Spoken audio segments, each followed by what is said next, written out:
This episode is brought to you by Cohesity. Protect, detect, recover with Cohesity. Public sector agencies can protect all their data with cloud-native SaaS and on-premises with a defense-in-depth security framework. Quickly discover and respond to intrusions, cyber threats, and anomalies. Reduce downtime and data loss with rapid recovery at any scale. Learn more on how to enhance your agency's data security strategies at cohesity.com/federal.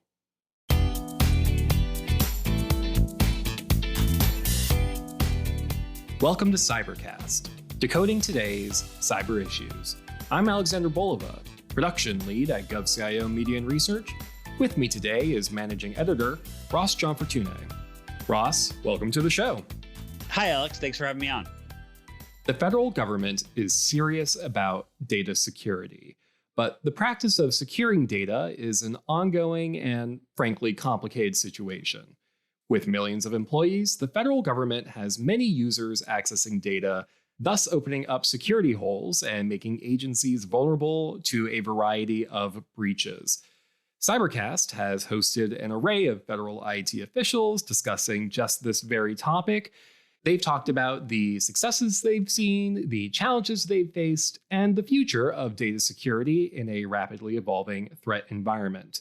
So today, Ross and I are going to revisit some of these prior interviews and see how our various guests are tackling the issue of securing their data and some of their best practices. So let's kick off our conversation with our Cybercast interview from June 2022 with Mark Hawken, Principal Director for Cybersecurity at the Defense Department. Yeah, in this interview, our colleague Nikki Henderson talked to him about the pandemic, not shockingly, as part of the larger data security conversation, because the effects of the COVID-19 crisis and the lockdowns really did speed up the need for secure data and the need, more importantly, to bring forward solutions around data security. Now, the Pentagon, of course, and its thousands of employees has important concerns regarding classified and sensitive data. Those challenges are fairly large. So Hawken talked to us on Cybercast about these challenges. Securing data has always been a matter of fact and top priority for the department. What COVID-19 did was speed up innovation around how we performed our jobs to achieve that mission. The use of a secure web-enabled platform was implemented in a near real-time fashion. This has always provided a moderate level of remote access to the department's systems and data. However, COVID-19 required that nearly all the workforce to be remotely enabled. The DoD CIO deployed a team of experts, partnered with industry, and engaged the Defense Information Systems Agency, DISA, to implement a viable solution. There were some challenges and a great deal of learning. And in the end, the department was able to implement a solution that was allowed the workforce to access most of the information applications necessary to perform their routine work as a remote workforce. As you know, some of the mission data content of the department is still very sensitive and classified, and that's the area that's most challenging to address it in a remote environment. And in that case, that workforce still had to come into their areas of operation to perform their mission, but much less so than a full workforce. The bottom line is that DoD is able to perform a preponderance of the typical daily work as a remote workforce.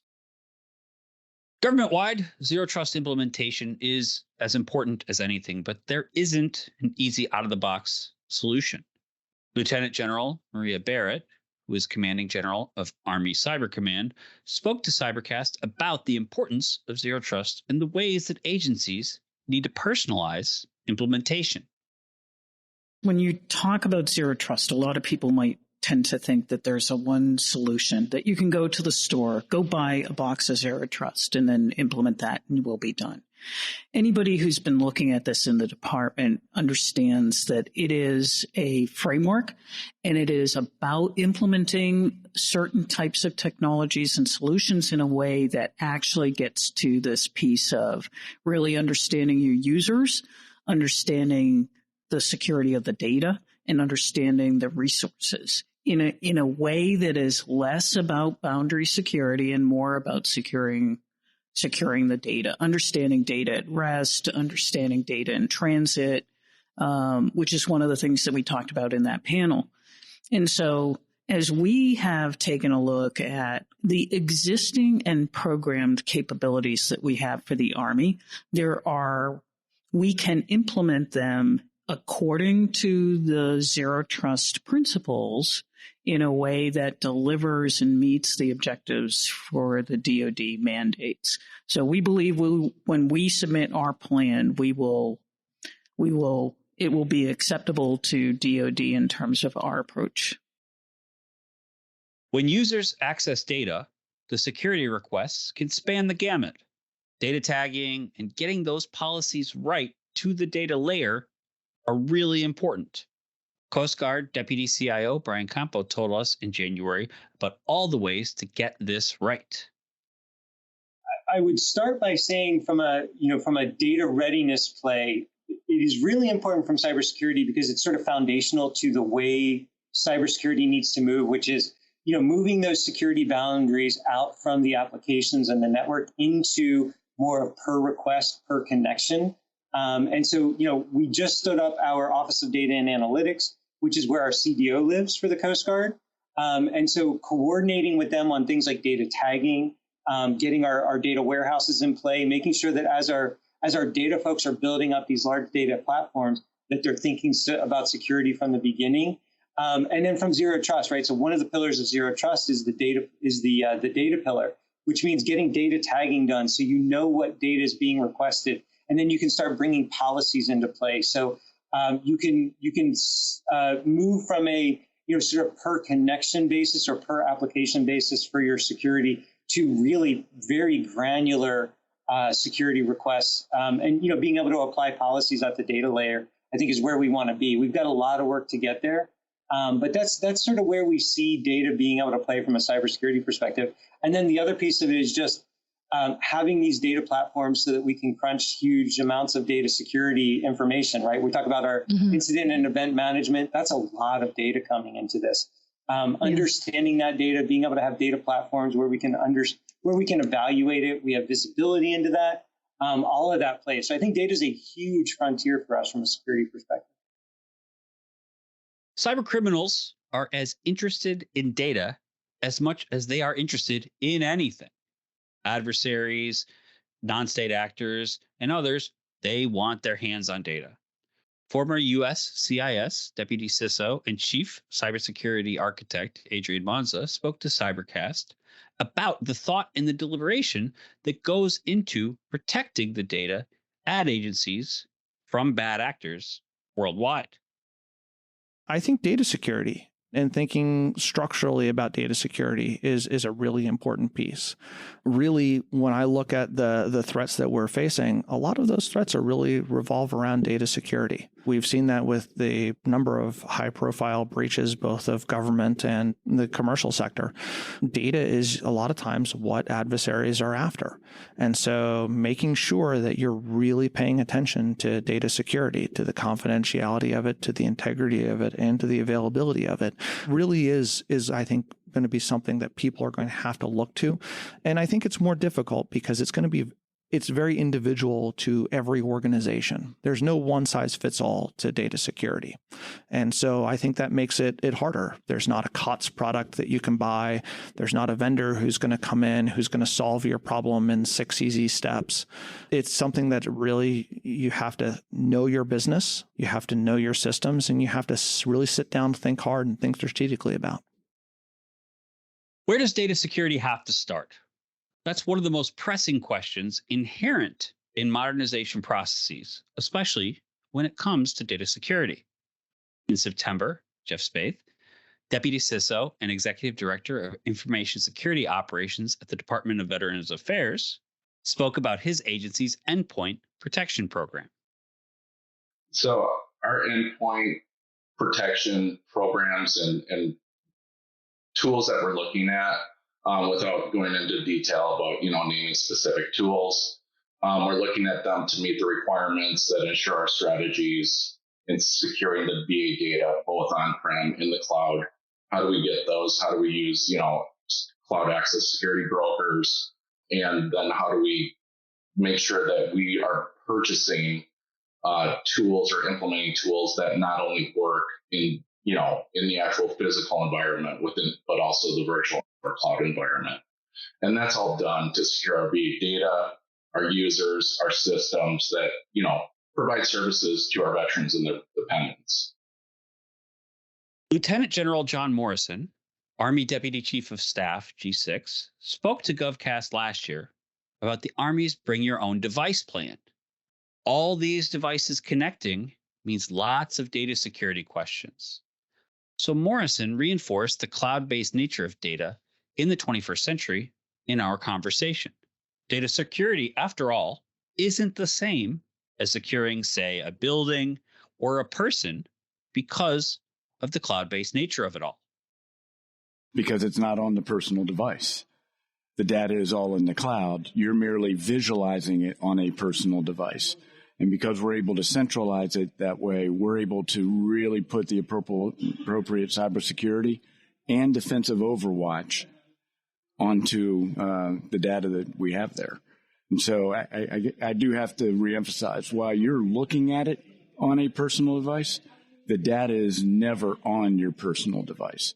So a user doesn't need to worry about if there's a compromise or something along that line that they might lose their personal phone because the data was never there. The data resides in the cloud. You're merely visualizing it. And if I may, I'm sorry, because I keep saying visualize. You're able to visualize and conduct your day-to-day operations. I have done Teams chats. I've done phone calls. I've done emails. You're able to do your full suite of business things. You're just doing it in the cloud, much like the commercial sector. The joint all-domain command and control concept means that things like data sensors, shooters, and all kinds of related communication devices are connected between the military services. That means, of course, that lots of data is being transmitted, but it needs to be transmitted securely. Now the Chief of Staff at U.S. Cyber Command, Bradley Pyburn, spoke to Cybercast when he was Deputy Commander of the 16th Air Force. In that conversation, he emphasized the importance of data security for the whole of the Defense Department. So I would start with, in our responsibility to operate, defend, secure Air Force networks and capabilities, the definition of that includes weapon systems. And so I would go to the weapon systems, and if you think about, JADC2, so Joint All-Domain Command and Control, the idea behind that is this ability to pair a sensor with a shooter, with a command and control element to make sure that we can operate very quickly in an agile manner, and we can always be faster than our adversaries. And so if you think about that and you think about 16th Air Force's responsibility to run those networks that support all that connected, basically it's the fabric of JADC2, the 16th Air Force responsibility there. But that's not a permissive environment. And so our adversaries are obviously going to seek to take away those strengths that we have, and they know that we rely on a network. And they also know that we rely on the data, and that the data's got to get to the right decision maker, from a sensor to a shooter, or from a command and control node to be able to execute a mission. So our responsibility, not just to provide the fabric to connect all those weapon systems, but also to secure the data as it's bouncing around all those weapon systems, is critically important.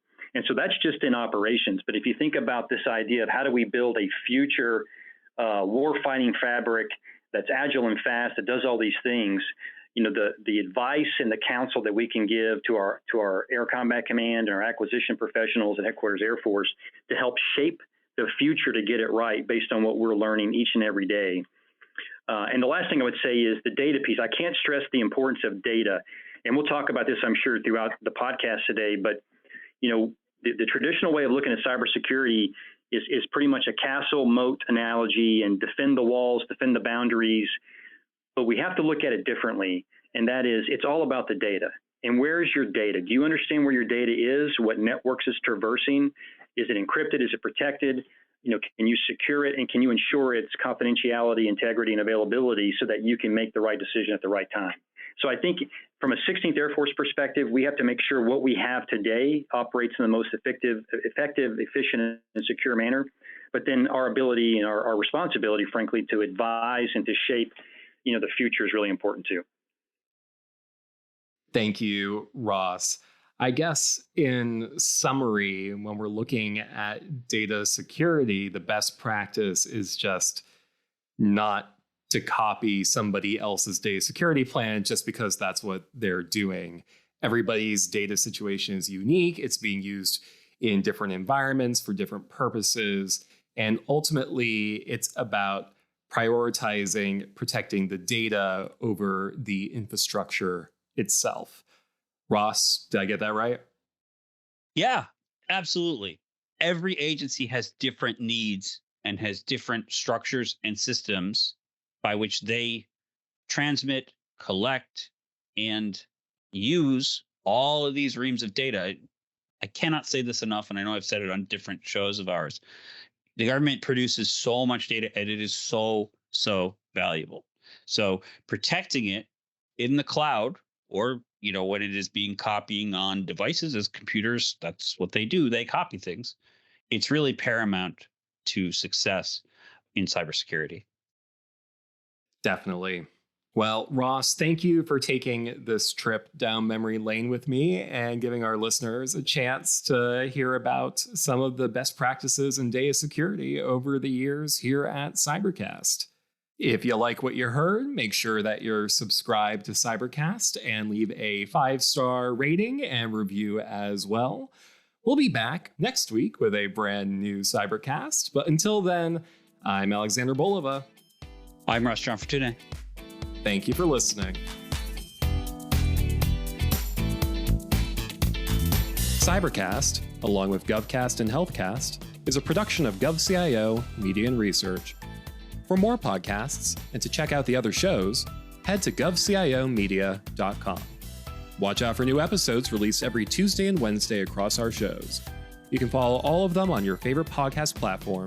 And if you like what you heard, make sure to let us know by leaving a review. And if you have any topics you think we should look into, contact us at newsletter@govcio.com.